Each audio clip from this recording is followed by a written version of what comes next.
ధర తరచూ ఎందుకు పెరుగుతోంది? అమెరికా ఫెడరల్ రిజర్వ్ వడ్డీ రేటుకు బంగారం ధరకు సంబంధం ఏంటి? దేశంలో బంగారం ధరలను ఎవరు నిర్ణయిస్తారు?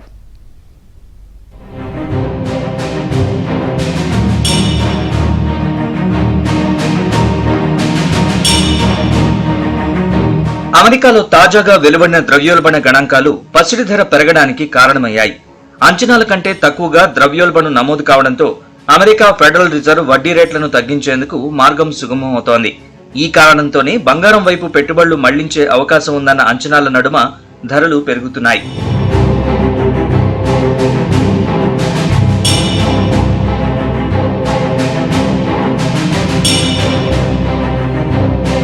డాలర్ బలహీనత, ట్రెజరీ ఈల్డ్స్ అంటే అమెరికా ప్రభుత్వానికి బాండ్ల నుంచి వచ్చే రాబడి తగ్గడంతో అంతర్జాతీయంగా బంగారం ధర పెరుగుతోంది.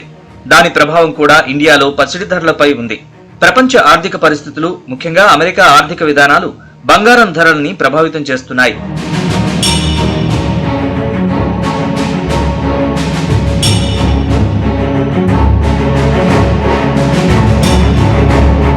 బంగారం విలువ కొన్ని దశాబ్దాలు తగ్గడం, ప్రస్తుత దశాబ్దంలో బాగా పెరగడానికి వేర్వేరు కారణాలున్నాయి.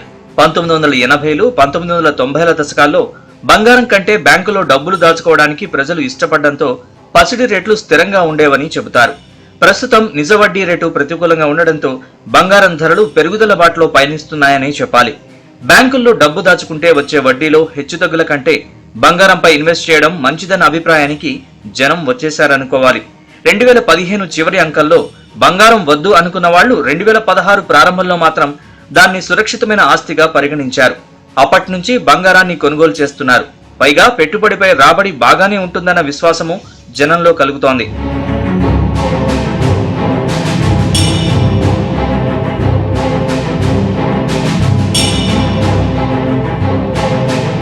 ప్రపంచవ్యాప్తంగా కరెన్సీలకు బంగారాన్ని ప్రామాణిక విలువగా చూస్తారు. స్టాక్స్ తగ్గినప్పుడు బంగారం పెరుగుతుంది.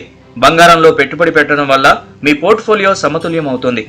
ఆర్థిక అనిశ్చితి సమయాల్లో బంగారం కూడా మెరుగ్గా పనిచేస్తుంది. అందుకే జనంలో బంగారం ఆర్థిక సంక్షోభ నివారణ శక్తిగా మారింది. డాలర్ విలువ తగ్గితే బంగారం ధర పెరుగుతుందన్న నమ్మకం ఉంది. ద్రవ్యోల్బణానికి వ్యతిరేకంగా బంగారం ఒక హెడ్జ్ గా పనిచేస్తుంది. పైగా బంగారం అనేది తరతరాలకు సంపదను బదిలీ చేసే ఒక వివేకవంతమైన వ్యవస్థగా పనిచేస్తుంది.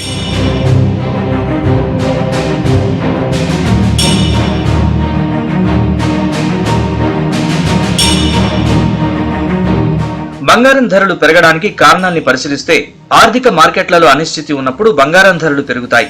ఆర్థిక, భౌగోళిక, రాజకీయ సంక్షోభం సమయాల్లో బంగారాన్ని సురక్షితమైన స్వర్గధామంగా చూస్తారు. కరెన్సీ హెచ్చుతగ్గులకు లోనైన బంగారం మాత్రం స్థిరంగా ఉంటుంది. వడ్డీ రేట్లు తగ్గినప్పుడు ఇతర పెట్టుబడులతో పోల్చితే బంగారం నిల్వ చేసుకోవడానికి అవకాశ వ్యయం తక్కువగా ఉన్నందున పసిడి రేట్లు సహజంగానే పెరుగుతాయి. పెద్ద మొత్తంలో నగదు అందుబాటులోకి వచ్చినప్పుడు కేంద్ర బ్యాంకులు రుణాల్ని ప్రోత్సహిస్తున్నాయి. అప్పుడు వడ్డీ రేట్లు తగ్గుతాయి. అది ద్రవ్యోల్బణాన్ని రేకెత్తించే క్రమంలో బంగారం ధర పెరుగుతుంది. కేంద్ర బ్యాంకులు తమ దగ్గర నిల్వల్ని పెంచుకోవడానికి బంగారాన్ని కొనుగోలు చేసినప్పుడు బంగారం లభ్యత తగ్గిపోయి కూడా ధరలు పెరిగే అవకాశాలున్నాయి. ఉత్పత్తి వ్యయం ఎక్కువగా ఉన్నప్పుడు బంగారు గనుల నిర్వాహకులు రేట్లు పెంచేశారు. అది రిటైల్ మార్కెట్లపై ప్రభావం చూపుతుంది. ప్రజల ఆర్థిక స్థితిగతులు పెరిగినప్పుడు తొట్టతొలిగా బంగారానికి డిమాండ్ పెరుగుతుంది.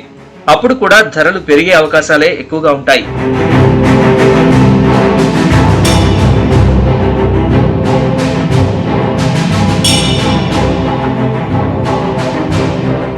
ఇక మన దేశం విషయానికొస్తే రూపాయి పతనమవుతోంది, పసిడి పరుగు తీస్తోంది. అమెరికా అధ్యక్షుడిగా డొనాల్డ్ ట్రంప్ బాధ్యతలు చేపట్టాక ఈ ట్రెండ్ ఎక్కువైంది. మన దేశంలో ముఖ్యంగా బంగారానికి గిరాకీ పెరిగింది. దిగుమతి సుంకాన్ని భారీగా తగ్గించడంతో డిమాండ్ మన దేశంలో 5% పెరిగి 2024 చివరి నాటికి 803 టన్నులకు చేరింది.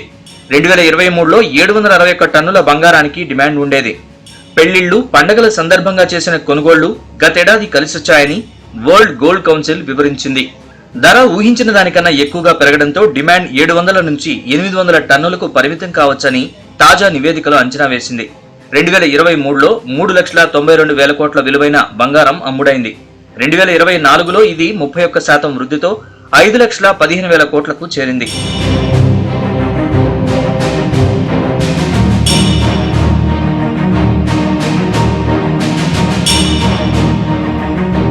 దీర్ఘకాలికంగా బంగారంలో పెట్టుబడులు పెట్టాలనుకునేవారు gold ETF, sovereign gold fund లో పెట్టుబడి పెట్టొచ్చని మార్కెట్ నిపుణులు చెబుతున్నారు. గోల్డ్ బాండ్స్, కాయిన్స్ కొనడం ఉత్తమం. ఆభరణాలు కొంటే మళ్లీ అమ్మేటప్పుడు తరుగు సమస్య వస్తుంది.